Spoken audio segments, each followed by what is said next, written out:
ازاي بننطق كلمة literally؟ الكلمة دي فيها 4 أصوات متحركة وبالتالي تكون مكونة من 4 مقاطع صوتية، في فاصل بين كل مقطعين صوتيين متتاليين، بنبدأ نتدرب على نطق كل مقطع صوتي لوحده وكأنه كلمة لوحدها. المقطع الصوتي الأول بيحتوي على صوت متحرك اسمه short I، وقلت لك ده عامل زي كسرة بسيطة كده بتقول ل. المقطع الثاني بيحتوي على صوت متحرك اسمه R sound، قلت لك ده ليه نبرات كتير. النبرة دي شواء R بتنطق ازاي؟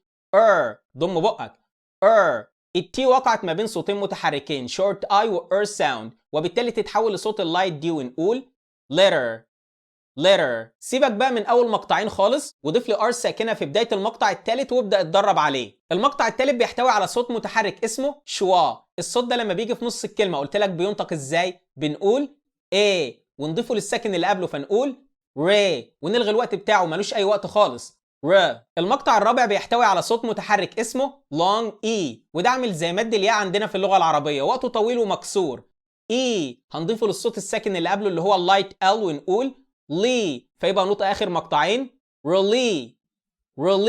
فيبقى النطق النهائي للكلمة really. عاوزك بقى تشبك بين الجزئين دول وكأنهم بيشتركوا في صوت الار، يعني هنطق الار مرة واحدة literally.